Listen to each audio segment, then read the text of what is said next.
Okay, thank you very much, Andres, and welcome welcome to this presentation. I'm very honoured to be asked to present here. It's my first time in Cambridge, and I just got here last night. We got a hotel, and outside the hotel there's a ground floor on the, I don't know, it's fourth or fifth floor above a car park, just outside the hotel. So I was thinking if you're your use of language, like it's the ground floor where there's people playing tennis and stuff. Is that the ground or is that the floor? What do you call a ground floor in the sky? So anyway, so my name is Stephen Marshall. I'm from the Bartlett School of Planning in University College London. The paper is written with Feng Shui Chang, who couldn't make it here today, unfortunately. So I'm presenting on behalf of both of us, I guess. So our presentation is building street interface types and their related outdoor activity patterns, as you can see, the case of Da'an district in Taipei. So there's a bit of conceptual at the beginning and then quite a detailed case study later on. The detailed case study is mainly Feng Shui's work. If you've got any questions, I'm sure we can answer detailed points collectively.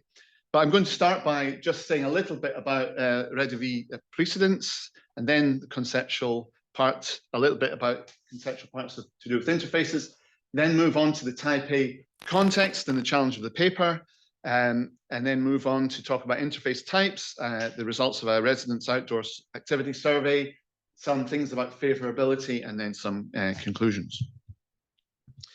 So I was reminded on my way here, or before I left, that I was in my early career, I was inspired by this book called On the Streets by who I used to know as Stanford Anderson, but I now know as Stan Anderson, who was at MIT. I found this book quite inspirational because originally I studied engineering, and this book I think helped ease me towards a destination more to do with urbanism and urban design. The book's packed full of things that are including architectural, anthropological, social, and so on. Much more than just the one single chapter about transport, which at the time was where I had been kind of heading towards. I'm sure this won't be the first or last time we see this Nolli plan of Rome. This was maybe my first introduction to it, maybe in the 1980s in this book, in a chapter by Stan Anderson, known as Studies Toward an Ecological Model of the Urban Environment. And in this chapter, we have this wonderful image by Wes Henderson showing the ground floor footprint, as it were, of buildings in Paris. I think it's around the Avenue Victor Hugo. And when we see these, the footprint of the building and various columns and walls, and of course, you can't help imagining the ghost of Le Corbusier, what might have happened if this was all Pilotti. But this meticulous mapping shows, I think, suddenly I was revisited this and suddenly thought, this is the Rez de Ville perhaps for Paris, and perhaps just as importantly is this structure is a space of public claim, which is where the text talks about the kind of activity washing into, almost like the flooding in Venice, talking about the public activity washing into the buildings and into the deep interior, which we've been talking about as well. And this raises questions about how far into the interior the streets go. Also, fortuitously or serendipitously, there's also in this chapter a picture of Cambridge as well, which is the same theme to the same scale, I understand. This was drawn by Marshall Auden. So I don't know, I haven't explored where this is, but if anyone knows it, it might be worth, you could have a look because there's a whole series of maps on this theme in this chapter. Now, in terms of concepts then, one thing I just wanted to run past people is the idea that on the left, the kind of architectonics that we work with components such as windows, doors, walls, staircases, and so on. And of course, architects work with these to create buildings. But also, these same elements become part of the urban design of streets, which can function as outdoor rooms. And in a sense, the facade is like, you've got a kind of convex facade. The facade is a convex thing in relation to the building, but it also could be seen as a kind of concave thing in relation to framing the urban street as an outdoor room. In my own research, my current work in progress is a book to be called Blocks and Quarters. I'm working on things like overlapping elements, which is relating partly to Christopher Alexander's work, and also Todor Stoyanovsky from KDH in Sweden, his work on frontages. And for example, looking into things like, you could look at overlap in terms of the two-dimensional, which could be the two-dimensional vertical on the left, the two-dimensional horizontal in the middle, or the three-dimensional. And the three-dimensional, of course, brings us to items such as interfaces and frontages and arcades and so on, which brings us to the work that I'll be talking about today. So this diagram here is from Feng Shu's PhD thesis. And here, this is the section view, this is the plan view, and this sketch shows a series of zones, which I now recognize as Rez de Ville zones, or Rez de Ville interface zones. And these letters refer to different, the different zones which are associated with different interface types, which we will come back to. The research itself, and in the paper itself, we have a bit of a literature review, which I won't go into in detail, but we understand that interfaces are a kind of fluid term that can cover all of these things: transition, boundary, buffers, mediators, edges, frontage types, and are said to be crucible to walkable space. And yeah, I think one of the key influences was this work by Bobic, Between the Edges, who produced this kind of classification of interface types. And in fact, there happen to be 7 types here, A to G, but we end up with a different A to G, which we'll come to in a minute. So Feng Shu, the research is based on Taipei, city with a population of 2.6 million, with a density there of 9,000 people per square kilometers. The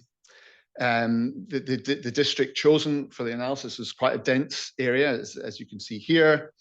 And lying behind this research was the idea that higher density and mixed land use are associated with, low carbon travel modes such as walking and cycling. But in Taipei, residents rely heavily on private and motorized vehicles, including powered two-wheelers. Private vehicles report as main mode for Taiwanese citizens, with a modal share of 71.3%. And the private vehicle ownership was the highest out of the world's main developed countries. So that's the kind of background challenge, if you like. And the paper and the research contends that people's propensity to walk or engage in other outdoor activities is influenced by interface type. So that's relating to the space between the buildings and the street, the urban form elements such as awnings, arcades, fences, and pavements. And the observation that the concept of interface has not hitherto been widely regarded as a complete and independent component of urban form. And it's become kind of subsumed under and scattered into different variables. Of course, research is ongoing, and there are new books coming out all the time that have new typologies and new analysis from different cities. This is a map showing the area of the case study. It says land use and transport network in the observation site. All I would say is, very briefly, it's a kind of mixed use area. It's a mixture of commercial uses and residential uses. And I would just point out that a lot of the commercial uses are, unsurprisingly, on the main streets, on the perimeter of these blocks, of the super blocks, and more residential in the middle. So that's the kind of context. Okay, so here is a range of interface types that were found. So they've all been kind of catalogued, and well, they've different names. We could argue about the names, I suppose, but we've got this B2 type at the top, which is some of which is open to the public, or the B type, I should say. B1 is open to the public, B2 extending to the public. Ambiguous dividers here, transition points, visual attractions such as frontages that would attract people to go and visit. And territory, this one called territory protector. And I think this last slide is very interesting in the sense that it kind of sums up one of the main sort of tensions, I suppose, for public space, is that we have these blank walls and grills and so on that are these are a bit forbidding for the public as pedestrians. Of course, they provide security and privacy for the owners of the properties. So there's a tension there between the needs of the individual and the collective whole of the good of the neighborhood, if you like. Because time is short, I'm not going to go talk through everything in these tables, but they are in the paper if you're interested in looking. So Feng Shui generated this whole list of different kinds of interface types falling into these different categories from A to G and relating them to pedestrian accessibility, to the ability to provide shelter, and so on. As I say, I'm just going to go quickly through, and here there are definitions of all of these, which again, I just put this slide here so if I need to talk to them in more detail, we can go back and revisit them, and they're in the paper. This text is in the paper, so you'll be able to see that, as I say, if you're interested. Just a quick note on this table. This table shows the percentage occurrence of these different kinds of interface, and then the areas that they occupy. And obviously there are different, you can imagine there are different hierarchies there. So for example, the second one from the top, which is B2L, has 11% of the occurrences, but only 7% of the area taken up. Whereas there's another one here, C2L, which has there are not many of them, but they take up 16% of the area because that is the nature of the space. These interface types have been sketched out here. The different colors suggest some of the functions. So green and blue provide shelter, blue and purple visual attraction, pink show transition points or ambiguous dividers, and the red and orange provide good territory protection.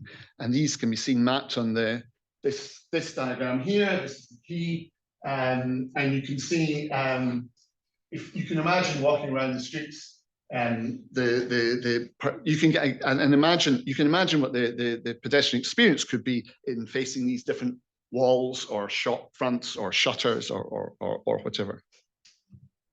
There's another table I put in just for information if we want to look into more detail.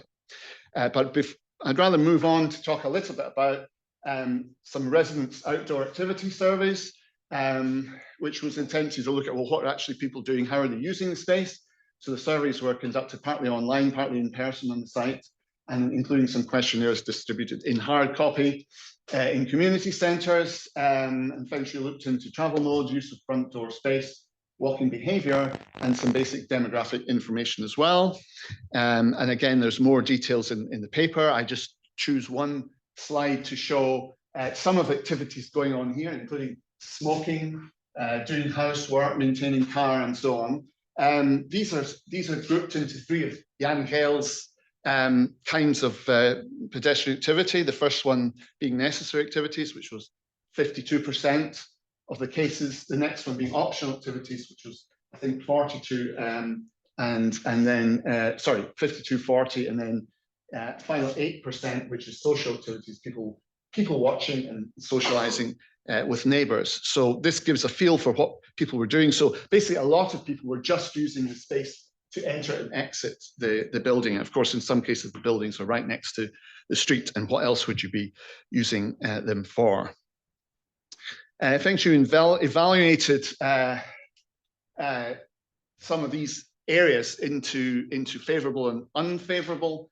My brief visual summary would be the ones above have plenty of space, lack of clutter, and people in the spaces. And the lower ones, I suppose, are cramped and cluttered, dominated by parked vehicles, and pedestrians may end up walking on the road. I would also say, as an outsider, this street actually looks quite interesting as well to me. So obviously there's a degree of subjectivity there. But when you look at the full range of interface types, you can see streets that are as interesting as this, but without all the cluttered parking and so on. So there is a logic to it. Again, I've just put in a couple of slides here with a bit more information about the favorable and unfavorable cases in case you want to discuss them more. Thank you very much.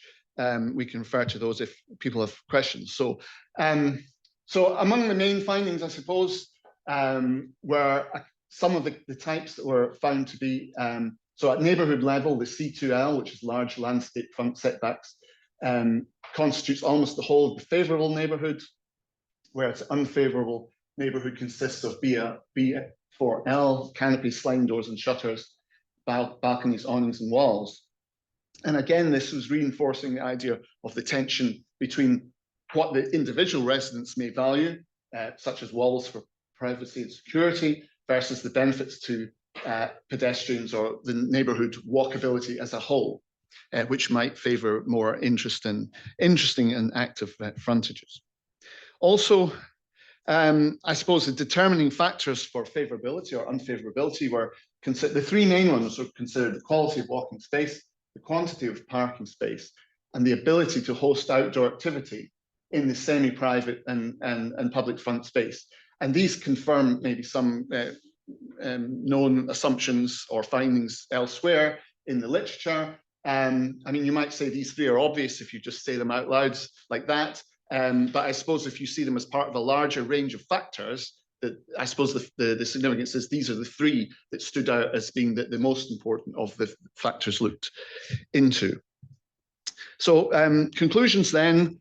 So we've seen, or the research includes and will output in the paper, a comprehensive catalogue of interface types, some outdoor activity data of the residents from surveys, some interpretation of favourable and unfavourable interface types, and some determining factors of favourability and unfavourability. And on top of that, we can add just a couple of reflections on the Rez de Ville concept, or the reality, perhaps. So this one here is just the map to remind us that we can get an impression from this of how the urban ground floor could be perceived by pedestrians, including which streets you might expect to have more social behaviour on them, and if you wanted to go people watching, which streets you would go onto, which might have more interest, and also which streets, the ones with the red and orange, which would be more like facing barriers, or I think defensive, I think was said earlier, defensive streets. And finally, I suppose reflections on the Rez de Ville concept.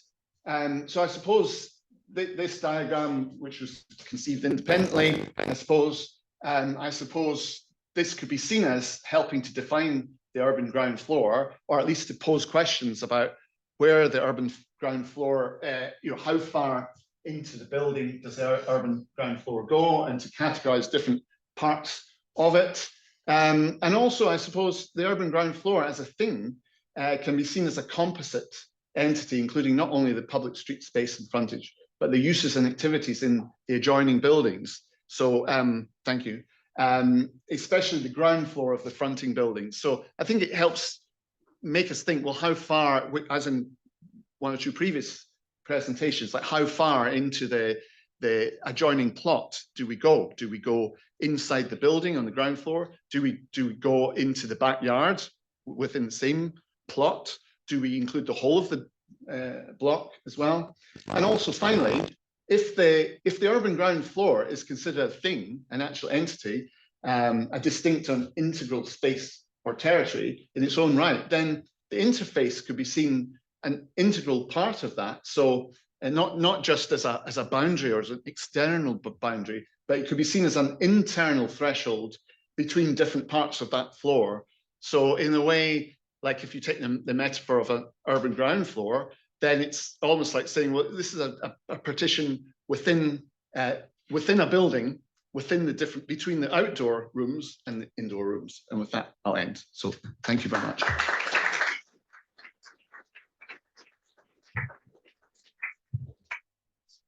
few minutes for any questions. Yes. Thank you for the very interesting presentation. Well, I have two related questions. The first is, in terms of the determining factors, was it the researchers' determination, or was it based on your surveys and what people told you?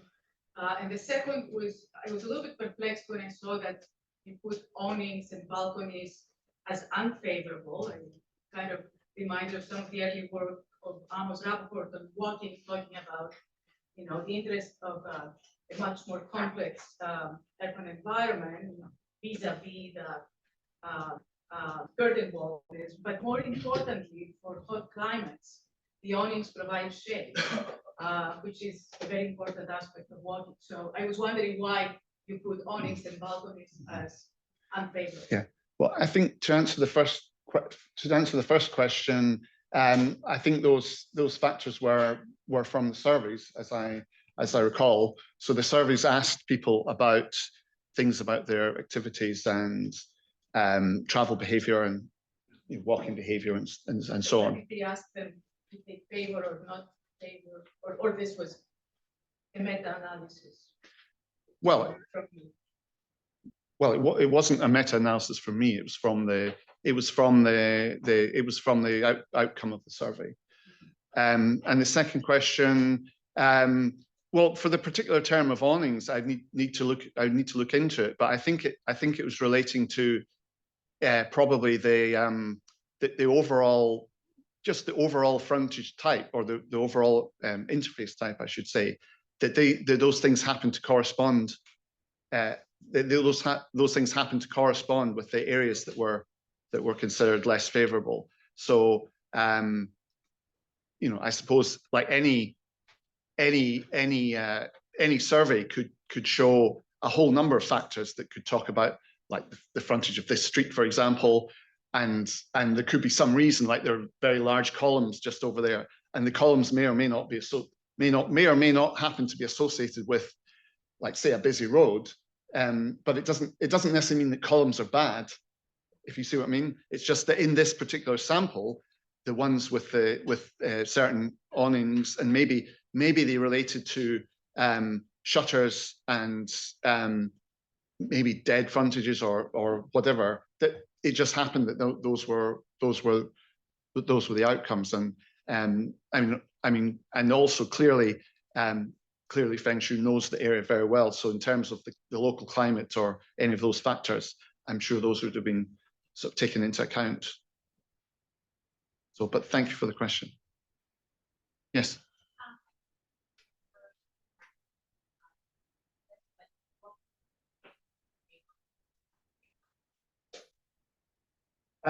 Yeah, I don't have a definition of that, but I can get back to you on that.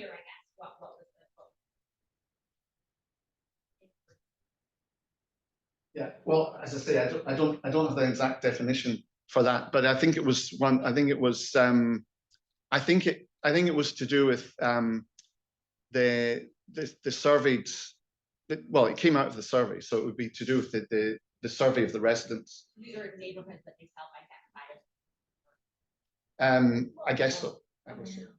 But I need to check any statistical correlations. I don't have those numbers in front of me, but it was a detailed survey that included